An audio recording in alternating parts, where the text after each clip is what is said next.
Welcome in, Supercoach legends. Thanks so much to everyone who has tuned in over the last bunch of episodes. It's a lot higher views and listens on the podcast to the Supercoach stuff.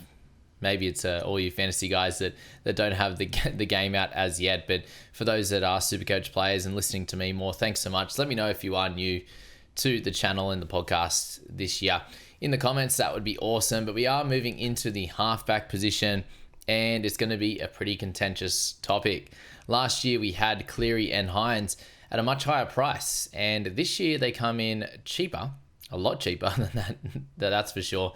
Up near $1 million last time, and Nicho's a lot cheaper, $265,000 cheaper this year, and he's not being spoken about as much because of the introduction and the surgence, let's say, of Braden Trindle.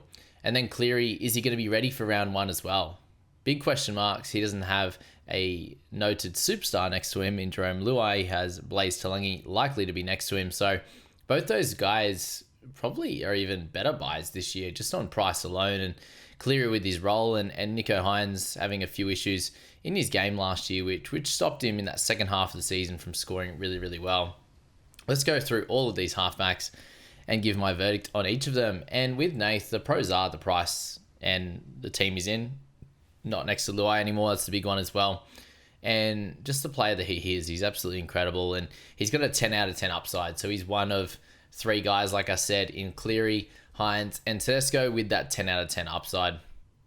Both Hynes and Cleary didn't hit that number in terms of a number of hundreds in their game as much as what Tedesco did, and didn't play near as many games. But we all know that they are two of the most destructive players in this Supercoach game. So the big cons for Cleary is the question of, does he make it back in time from injury? And he has started slow in the last couple of years. And we know that I think the year before that, he had a really good start. So when we say good start, we're looking at the first sort of 3 games there, which, last year we looked at guys like Kalen Ponga and he had a slow 2 games, but then really exceeded from there when he was about to lose cash. So these guys at a little bit of a lower price point, all of these guys anyway, there's a little bit more room for error. Let's just say that. If they're sitting at that 900k mark or, above that in Teddy's standpoint this year, that they do start a little bit slow, it can really hurt you because you haven't been able to spend that extra cash elsewhere,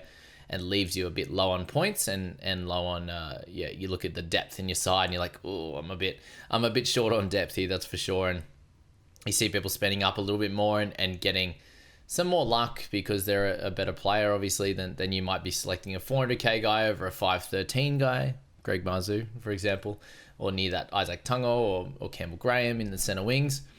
And it can cause you a few issues with that. So there are risks with spending right up at the 900k, and these guys in Cleary, Hughes, and Hynes, they're not up there this year, which is ideal, and it makes a very, very interesting discussion. And we'll start with that being enough for Cleary, with the 10 upside, the 3 downside at the price, pretty low this year, and then a 9 out of 10 rating. I think he's one of the better buys that you can start with in round one.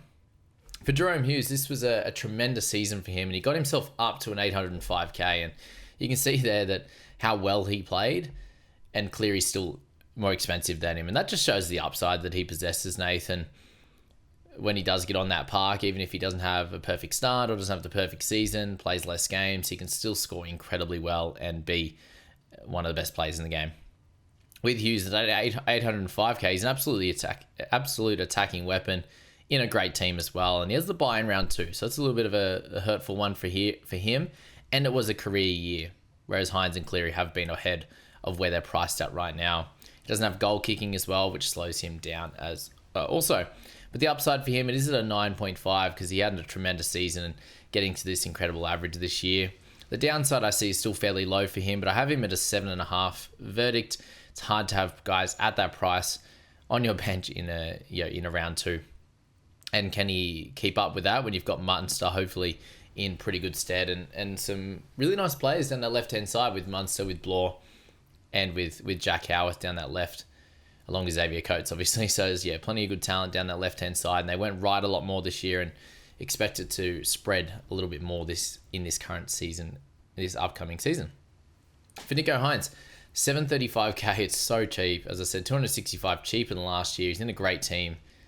improved by AFB this year, you'd have to say. Made a prelim this year, and can they do one better or two better in winning the whole thing? But the goal kicking, the injury issues last year, it actually probably hurt his average. So you saw an old physio come out with that post, and I thought that was really, really good to just bring us back to and getting us out of the conversation around him versus Trindle, which definitely hurts his game in some way, because they are going left a bit more, and he's the last pass guy, or he's the guy putting on the try or scoring himself or whatever it is. But with that massive price drop, like if he was $850, then you go, Trindle's going to do enough to annoy him. But that first half of the year, Trindle was playing. Was it a factor more in the second half of the year that, yes, Trindle improved a bit, but Nicho was dealing with some different injuries, that he missed some time for. And did he then take that back seat and leave Trindle to be the one controlling the show because he was dealing with some of those injuries? And there were games there where Trindle had the goal kicking. So there's a little bit of a mess in that back half, and that can sway a few people to be like, oh, okay, well, it's just because of Trindle.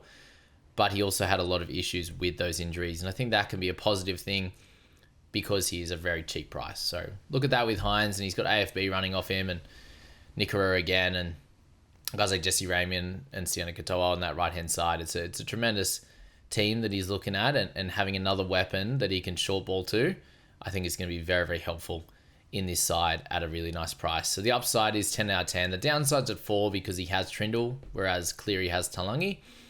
And then the verdict is a 9 out of 10. I think he's a really great selection. The big question is going to be, can you fit both in your side? Do you have to pick one and go with a cheaper halfback so you can fit some other guys in around your side to have more of a balance? Or if you're looking at going 3 fullbacks, which I know a lot of people are, people are saying in the comments that everyone they're talking to has it's like a 75 to 80% of people going 3 fullbacks, but then Isaiah Iongi is 60% owned. So I'm not sure how that works, but anyway, if you're doing that 3 halfback attack, you wouldn't be able to 3 fullback attack. You wouldn't be able to go Cleary and Hynes. It's very, very unlikely that would be possible unless you're a cheap in every other position, which I think is a mistake to leave yourself that thin with 26 players and loading up in just the 2 positions, which cover 5 players. There's 21 other spots, which is pretty wild. So there you go. That's Hynes, that's Cleary. Very, very fun. And DCE, short time we'll spend on him. It's $646 for him, and it's the price is pretty good, to be fair, but he's in a solid team and has Brooks with him, and he's a little bit older. So when Turbo's the guy that's absolutely dominant, and if he's there, they've got good outside backs. They can go left, they can go right, they can go through Tommy in the middle and on the wings. I think that he's going to probably score similar, to be fair, and the upside's a little bit lower than those guys at 8. You've got the dominant guy next to him in Brooks, so I think for him, the upside isn't there on compared to some of these other guys. And we'll go to the next 2 players on the list in Moses and in Luai, and we spoke about Luai in the 5/8, so go through that one there. But you see here, I've just had to touch on him because he's a very relevant guy with an 8 out of 10 verdict in my opinion. 8.5 upside, 4 downside, and team's looking better and better each and every week. You look at it with some of the outside backs and having good halves and a good hooker, and then guys like Dream Buller are likely to come out and play better as well with a more structured and improved side. But Moses, 628, 900. It's a very interesting one for him. He has been priced higher than this. If he loses goal kicking, it can be a bit tough, to be fair. And do we think this is an improved team? I think with the outside backs improvement, I think that'll be cool. I think Jack Williams can hold a spot in this side and do a job. Hopgood's going to be returning, which is great for the side as well. So with Lomax and Addo-Carr, these guys can finish a lot of what Moses puts out. He's got Penasini on his side, likely to be Bryce Cartwright, who they seem to gel really well together. So there's a lot of positive to take out of this, and especially if Lomax is on his side, I think there'll be some assists and even line breaks down that side, pass back on the inside to a Moses, that kind of thing you can see. But that goal kicking is going to be tough, and if he does keep it, I think he's a really good selection. If he misses out on it, I still think he has a little bit of value up closer to the 700k mark, but overall, the team would have to play a lot better, and you are hoping on a few things to click because he has that little bit of downside. It got him at a 4 there, just at the price, but a bit more downside in lower scores and volatility on that one. Jamal Fogarty, 535k. The pros are he's got the goals. His team's a little bit older and going to be a bit more consistent this year. He is going to be the dominant halfback again. And we saw at the beginning of last year, he was a really solid guy to have as a starter. A little bit underpriced there as he was, being the guy in that side. And he started with a bunch of nice try assists. And then he had plenty of goals because they were winning games. So I think for him, he obviously has the lower upside as a runner of the footy, just not his strong suit. A bit slower than some of these other pros in the game, Mitch Moses being one of them. So the upside's at 7 for him. The downside's at a 3. I can't see him, destroying your season, but I can't see him going, 100 in the first 3 weeks. So verdict's a 7 out of 10 for Jamal. A pretty solid pickup without going nuts on him, and the upside's not there as much. So another one that's just okay. Adam Reynolds at 500k. Pros for him is it's the cheapest you'll see him, this year, likely, to be fair, and has been the cheapest you'll see him. You would have seen him over the last few years. But he's got Ben Hunt with him now, and I think that just splits things up a little bit.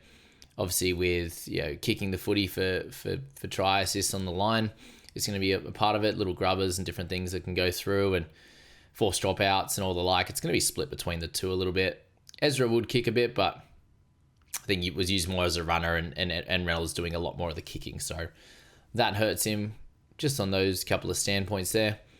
And his age is getting a bit older, and the injuries, it's a bit tough to start with someone like that who very likely gets injured and then has Ben Hunt next to him as well. So 7 upside, 4 downside. Verdict's a 5 out of 10 for Reynolds.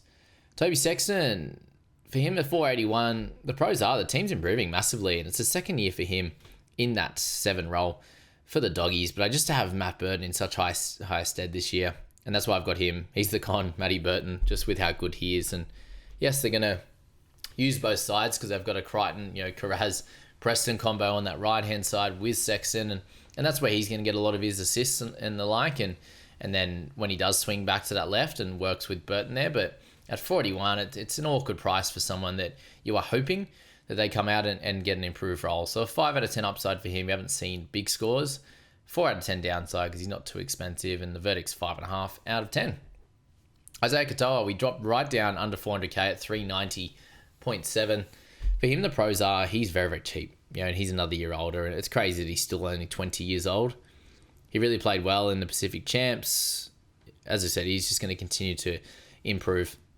He's got no Wayne Bennett now. He was in and out of the team last year, and he's very inconsistent. So at 390k, you are hoping that he takes that leap this year because we haven't seen a lot of upside from him at 5.5 out of 10.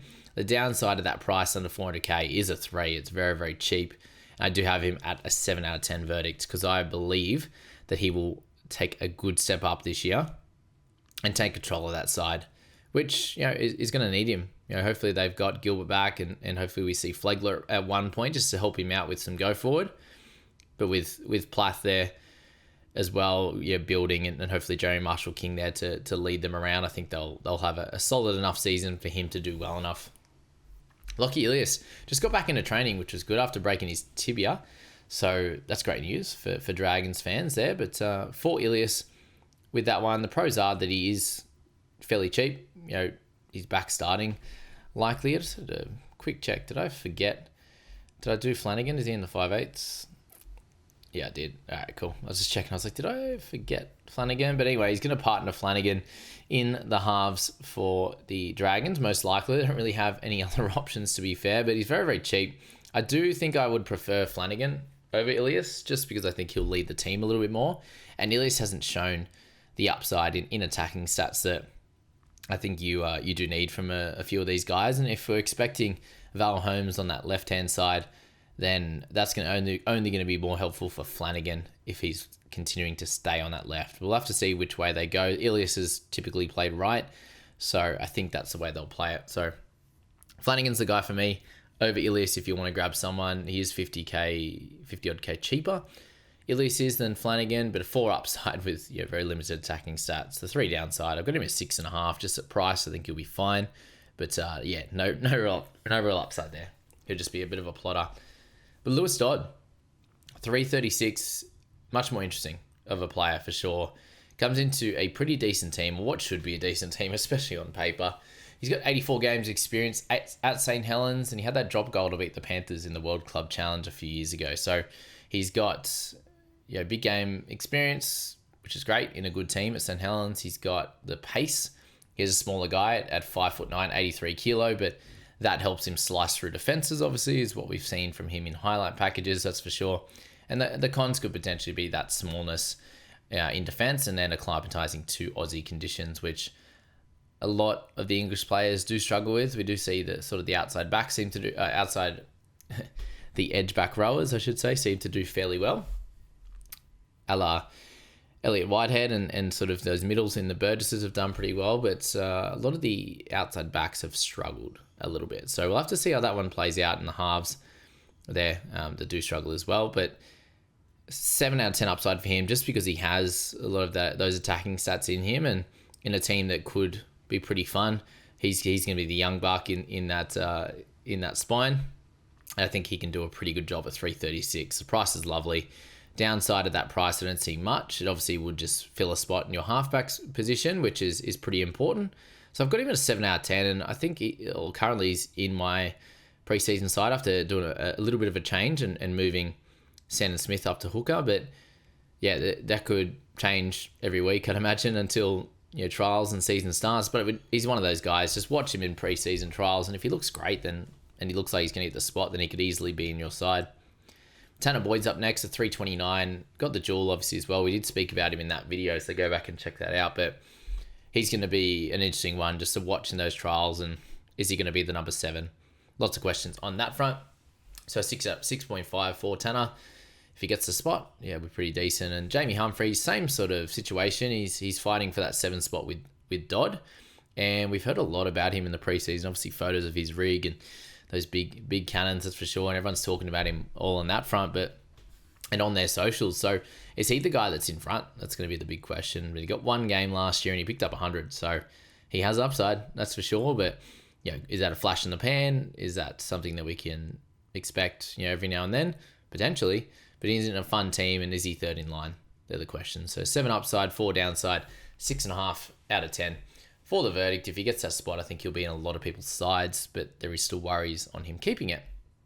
Last few guys, Ethan Sanders, 244, just someone to keep an eye on. Like he's a little bit more of a chance of getting that start at the Raiders, whereas the Eels, he had Brown and Moses, and they still decided not really to use him. Played a couple of games, but the cons for him is he's probably third in line at the moment, with Strange likely to be that 6 at this point. So if he gets an opportunity at 244, pretty solid guy to have a look at, but how's he going to look in that team as well? So a few question marks in gelling and all the like there, but 6 out of 10 upside, 3 downside for him, and 6 out of 10 if he was to get the spot. There's a few worries, of course. Sean O'Sullivan, 240. That's wild for someone that was well in excess of that price, more than double at times, and near that 500k mark. But for him, the new coach, does that put him more in favour? Does he partner in Isaiah Katoa, or is it going to be in Karima or these types of guys? That's the question. He's very, very cheap, but he did fall out of favour last year, and he wasn't playing very good when he did get that opportunity. So he's someone to know. They kind of use him as a bench guy to cover some hooker and the like. So that's why he ended up so cheap. The upside for him is 6 out of 10 if he can get anywhere back to form that he showed in past, and 4 out of 10 for downside at the price. Could just lose his spot very easily, but the verdict's 5 out of 10. Sandon Smith, for him at 237k, it's pretty wild if he's going to be starting 7 for the Roosters, who are still, when I say, I keep saying that they're going to be down this year, but they were top 4 last year. So if they're closer to the 8th, 9th, 10th, then that's still a solid season for a starting half. They're still going to get opportunities, basically. So he has some experience there, and he's done really well in the past. It's likely his spot. Price is great. He's likely got Angus Crichton on his side, so all big positives there. And the cons for him, he's not the main guy. Unlikely. If you've got Townsend or whoever they decide to put there, he'll be second fiddle. But at that price, it's still fine. He's got the loss of the gun outside backs, but does he get the new crop coming through? And Rob Toa, you got Mark there. We've got potentially Billy Smith as well. There's plenty of good options that are coming in. It's not like you'd be getting guys with probably less upside. It's guys with still good upside, but just not the absolute superstars that they have had in their side before. So The upside's at 6 for him, but you don't need a tremendous amount of scoring upside. It just needs to be 50s, and we make lots of cash. The downside, I don't see much, to be fair. Obviously, injuries there, but that's why it's a 2. And an 8.5 out of 10. A guy that I think you want in your side with dual position and just very easy to own. And then Tom Duffy is the last person to come into the list just today, really, to be fair. He wasn't on my radar. Like, knew he was there, obviously, as a Cowboys fan, but we just got the news that Clifford's just had surgery yesterday. Yesterday, whenever a couple of days ago by the time this video comes out. But with that news, we need to find out how long, Clifford's going to be out for, if that kind of stuffs his chances of getting that 7. But it's Jackson Purdue, Tom Duffy, and Clifford fighting for the 7 spot. And he has so much talent, Tom, and I'm super excited to see him play eventually for my Cows. But yeah, chance at halfback, and if he gets that under 200k, it's pretty wild. Cons Femi's third in line, I think, at this point. Just the competition for those spots is gonna change regularly. Who's in favour, who's not. Do you have a couple of bad games and you're gone? That kind of stuff. So, and then the team, if they struggle a little bit, which I think they might, then that could hurt him a little bit. But yeah, 6 upside, 3 downside, just because he's fighting for that spot. 6 out of 10 if he gets the spot. Well up on that's for sure. So, halfback.